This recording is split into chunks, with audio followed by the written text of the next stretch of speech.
पार्वती बेटी है और अपने शरीर का मैल उतारकर उससे उन्होंने एक बच्चे का स्वरूप बनाया और फिर उसमें जान डाल दी। माँ पार्वती ने इस बच्चे का नाम गणेश रख दिया और उसे अपना पुत्र स्वीकार किया।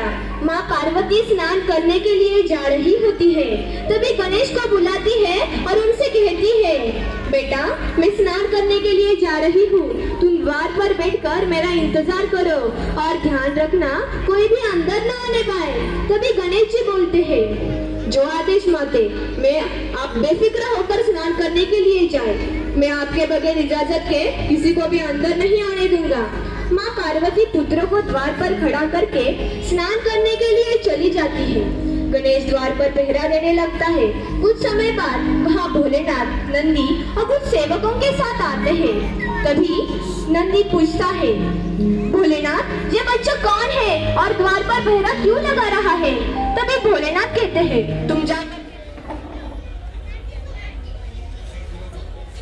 भोलेनाथ कहते हैं तुम जा करके देखो।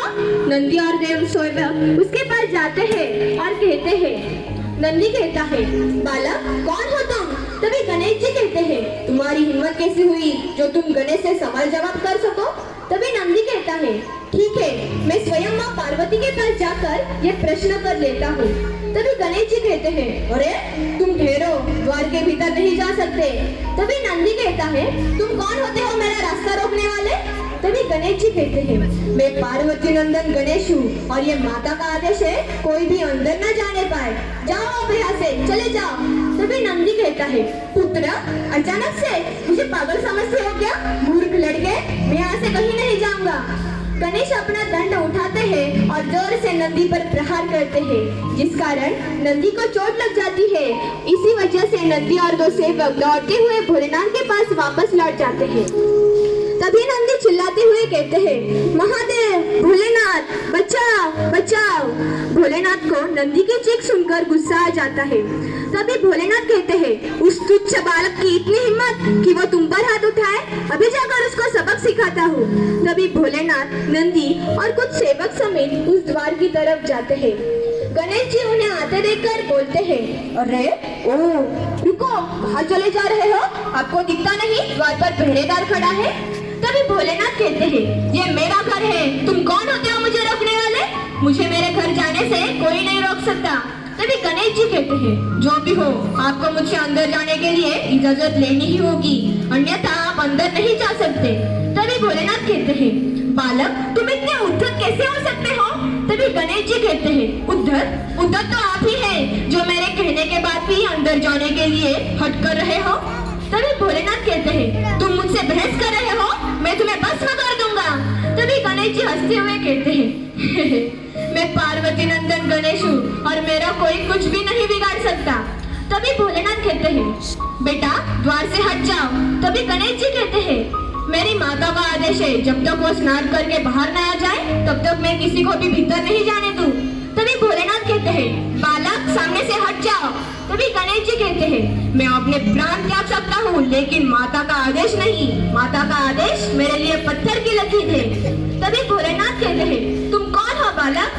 तभी गणेश जी कहते हैं, मैं पार्वती पुत्र गणेश हूँ।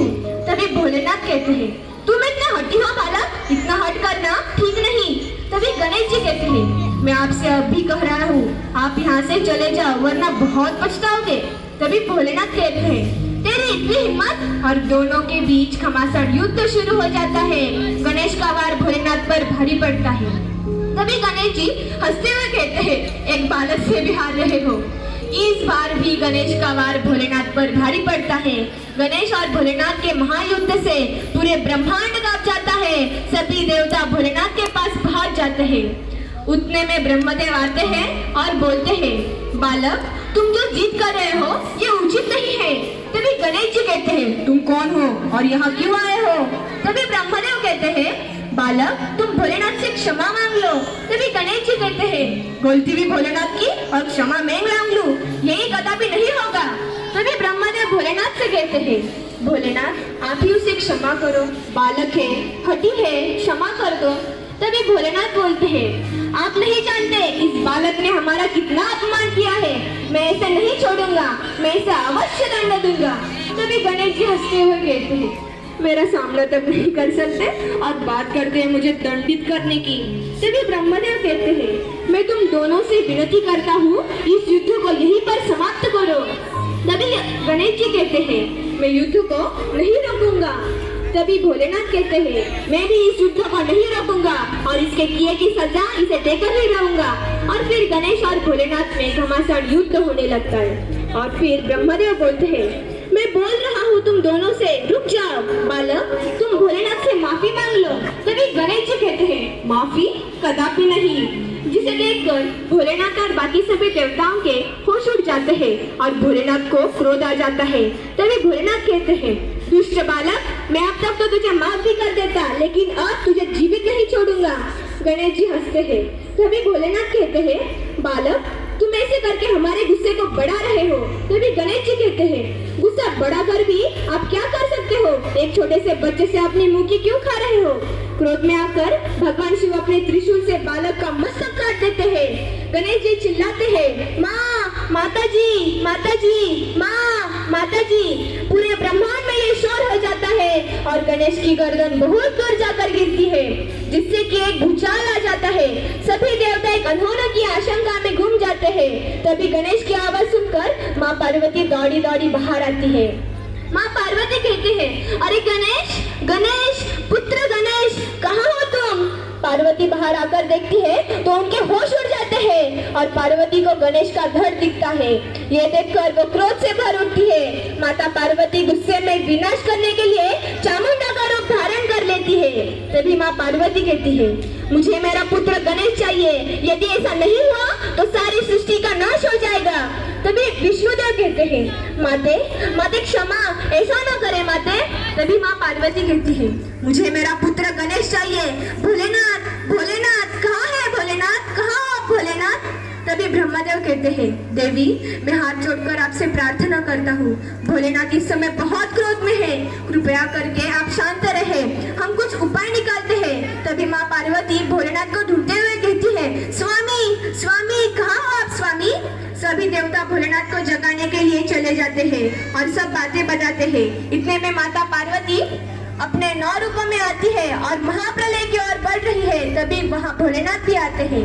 माँ पार्वती कहती है, भोलेनाथ, मेरे पुत्र को अभी जीवित कीजिए, अन्यथा मैं भी अपने प्राण त्याग दूंगी और फिर पूरी सृष्टि का नाश हो जाएगा। तभी भोलेनाथ कहते हैं, मुझे क्षमा करे देवी, मैं अभी पुत्र गणेश को जिंदा कर देता हूँ। गर्दन कहाँ है? भोलेनाथ और माँ पार्वती दोनों गर्दन को ढूंढते हैं, लेकिन गर्दन नहीं मिलती। तब भोलेनाथ विष्णु जी को गणेश जी की गर्दन की खोज करने के लिए पृथ्वी पर भेजते हैं और कहते हैं, जो भी प्राणी सबसे पहले दिखाई दे और जिसकी माँ अपने बालक की तरफ से पीट करके हो, उस बालक का सर ले आना। विष्णु जी चले जाते हैं और उन्हें सबसे पहले एक हाथी दिखाई दिया, जिसकी माँ अपने बच्चे की तरफ से पीट करके हुए सोई हुई थी। विष्णु जी उसी हाथिनी की बच्चे की गर्दन को अपने साथ ले आए। तभी भोलेनाथ कहते हैं, देवी, मेरे पास और कोई रास्ता नहीं है। तभी माँ पार्वती कहती है, कैसे भी करके मेरे पुत्र गणेश को जीवित कर दीजिए। भगवान भोलेनाथ बालक के धड़ से मस्तक जोड़ देते हैं। बालक जीवित हो जाता है और उठकर बैठा है। सभी देवगण बोलते हैं, गणेश जी की जय हो, गणेश जी की जय हो, गणेश जी की जय हो। माता पार्वती का क्रोध शांत हो जाता है, क्योंकि उनको उनके प्यारे पुत्र फिर से मिल जाते हैं। मित्रों, क्या आपको लगता है जब गणेश जी को गज का सर लगाया गया था, तभी से उनको गजानन इस नाम से जाना जाता है? गणपति बप्पा, मंगल मूर्ति, गणपति बप्पा, मंगल मूर्ति। धन्यवाद।